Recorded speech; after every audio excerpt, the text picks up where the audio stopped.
Okay, here is Stateroom 8020 on the Enchantment of the Seas. It's one of the larger staterooms. It's a little bit bigger than a grand suite, but it leads to the question, is it really better than a grand suite? Well, when you first enter, here's a nice storage area. It's got plenty of drawers. I fit most of my clothes in there and still had a couple drawers left open. Over here, right in the back of it, or to the left as you walk in the room, you have your closets, and there's a lot of storage space in here. The ones on the right are the full-sized closet. The ones on the left are more, broken down modular closets. So that's where you want to put your suit and shoes and everything. Just beyond that, we have like the desk area. Now here, I'll point out, this is one of the very, very few places in this entire room where you have access to outlets. That's it. Pretty much these are the only two you really have access to. You have to go digging to find any others. That's the big problem of this room. There's very little power for all this space. But they give you nice full-size mirrors, more storage on both sides, and a TV for the bed, because right across from it is the bed. On each side, you got two little nightstands, two lights. I should mention, back over here, right there, that's your lights for the room. You can control them and turn off certain parts, turn them on. Going over here in the sitting room, you have a full-size couch and a little sitting area and another sitting area and another larger TV. And over here, this is an enormous amount of storage. I can't imagine how heavily you would need to pack to be able to take advantage of all this storage. It's just huge. Then, of course, up there is your safe. It's just a standard one that you find in all the ship's rooms. Now, if you desperately need power over here, behind this lamp, you're going to find there's a plug in there. It's down there. You might have to unplug the lamp to get to it, but that's if you need power over here for some reason. You could also, over here, you can unplug the coffee tea maker. They probably really don't want you doing that, but if you're desperate, yeah, you could get power over here. Now, one thing I have not been able to find, and I've looked everywhere, I cannot find any place where you control the temperature in here. So here are the controls for the temperature. We didn't see them earlier because they put them right next to the safe. So if you have that cabinet open, yeah, you won't see it. But they're right there and they're easy enough to use. So here's the bathroom. Once you come in the door, get a hook to hang anything you need to, like a robe. And both of these right here, they open up and they're medicine cabinets. So you got plenty of storage for anything you might need. You also have storage below. Trash cans over there. Now here's one of the big features of this one. You get a full jacuzzi tub and a separate shower. On top of that, you get your bidet. Now if you have an at-home bidet, one that attaches to your toilet, you might be a little disappointed. This one, there's not a whole lot of pressure. That's it. If you're used to a regular attached bidet, you know those things can, oh, yeah, look out. Then your classic, good old cruise ship toilet. There, I bet a bunch of you just got reminiscent. And that's pretty much it for the bathroom on here. We'll go out and check out the balcony. Okay, so now I'm just going to cover a little bit on the state of the bathroom. It was in rough shape. So this was in 2022, and this ship had not been refurbished in a while. And you can kind of tell here looking at this photo, it's discolored around the sink, and that's just from the wear and tear of constant cleaning. Another thing I'll point out is the fixtures they use in this bathroom. It's at all the sinks, it's on the tub, it's in the shower. Most of them are broken. What I mean is the top turns, but you kind of have to grip it at the bottom to turn it. On top of that, they're scratched. They're hard to use. When they're wet, they're very hard to turn. So yeah, this ship really is getting ready to the point where it's going to need a nice refurbishment. It's possible you might not want to use the tub in this stateroom. When you look closely, there's cracks in it. So unless it's been refurbished, That might be enough to put people off. But that's not really the only issue with this tub. There is another thing that is kind of annoying about it. So here's the drain. This drain barely works. I mean, it does a good job of draining the tub, but when you close it, it does not really close. It leaks like a sieve. The other problem is when you have a full tub and you go to empty it, you have to hold the thing empty because the weight of the water is enough to shut the drain. Also in this photo you can see a few more cracks. Yeah, there were a few of them in this tub. Now for a pro tip. If you want to use this tub or any jacuzzi tub on any cruise ship, close the drain, fill it as high as you can with the hottest water you can. Also, point all the jets down. Don't get in, but turn on the jets and let it run for at least a minute or two, and you might want to do this a few times before you use it. You see that smudge, that orange smudge? That was the gunk trapped inside of the jets.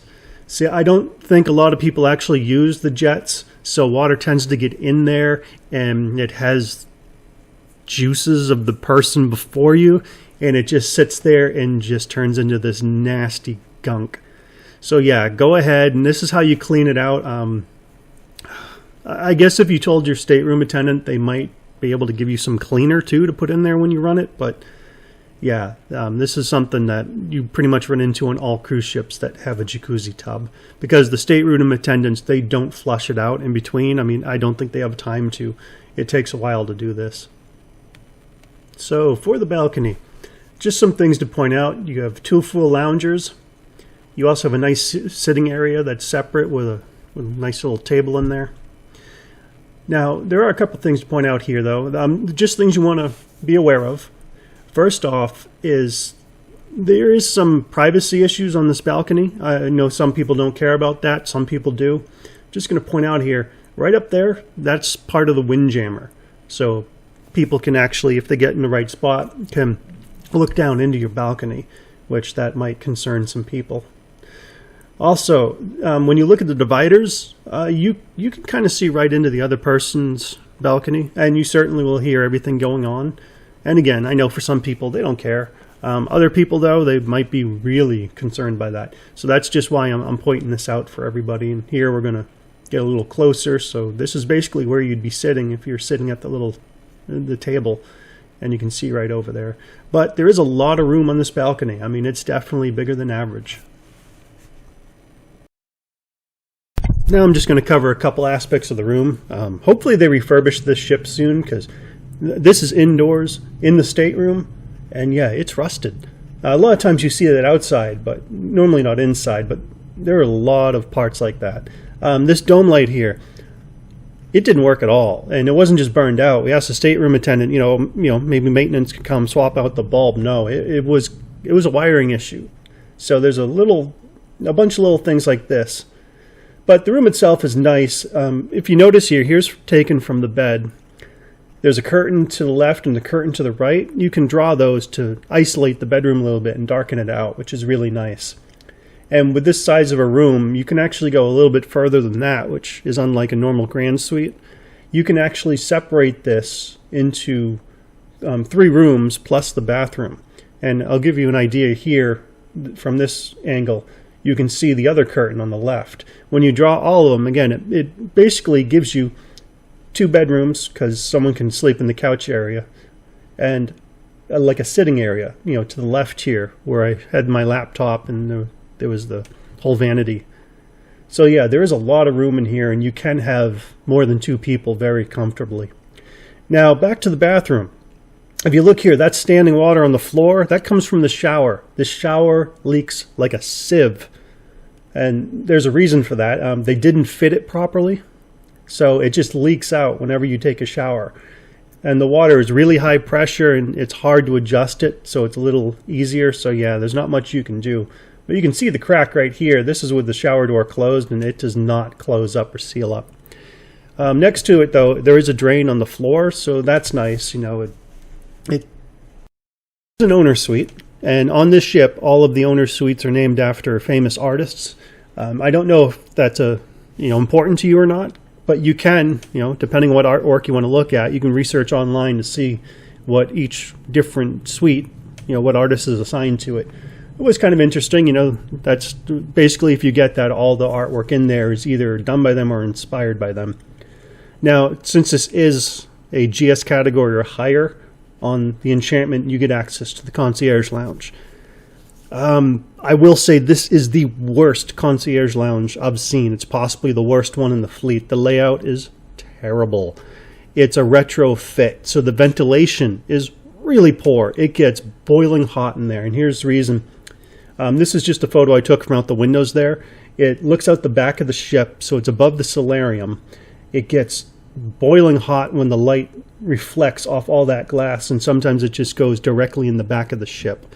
So it's like there's no real way around it. Also, the view, this is your view. It's okay, but on almost every other ship we've ever been on, the view is far superior. This one also only has inside seating. There is no outside area. I know if you've been on the Grandeur, which I actually think is smaller than this, the Grandeur or the Vision, they're both smaller. They both have a better location, and they're both laid out better. So yeah, that might be something to consider if you spend a lot of time, in the Concierge Lounge. But it is nice. You still get, the hours between 5 and 8 where you can get some drinks, and also you have access to the coffee up there, and they do a continental breakfast and stuff like that. So, it does definitely have its perks. But that's just something you'll want to consider if, the Concierge Lounge is very important to you. This is probably the worst one in the fleet. So that pretty much wraps up the review of the room. Now, would I take it above a Grand Suite? In the condition it's currently in, and the amenities in the room itself, probably no. I don't think I would pay the extra to get this room over a Grand Suite. It's really showing its age. Maybe if they refurbished this whole ship, I would definitely try this room again to see once they modernized it a little bit. It's just really showing its age. Also, the ship itself, it's showing its age. And it's interesting because the other ships in this class, a lot of them are smaller, and they also have more amenities. I mean, this ship only has chops, and the other, like the main dining room. You don't have Izumi, you don't have Giovanni's, you don't have any of the other specialty restaurants that you find on the other ships. It really is a strange layout, considering what they did, because a few years back they actually went and they expanded the ship. That's why it's bigger than the other ones in its class. I think they actually sacrificed a lot of amenities just to add staterooms. But that's just a brief overview of that. But I hope you enjoyed this video. If you did, go ahead and like and follow, and I'll see you next time.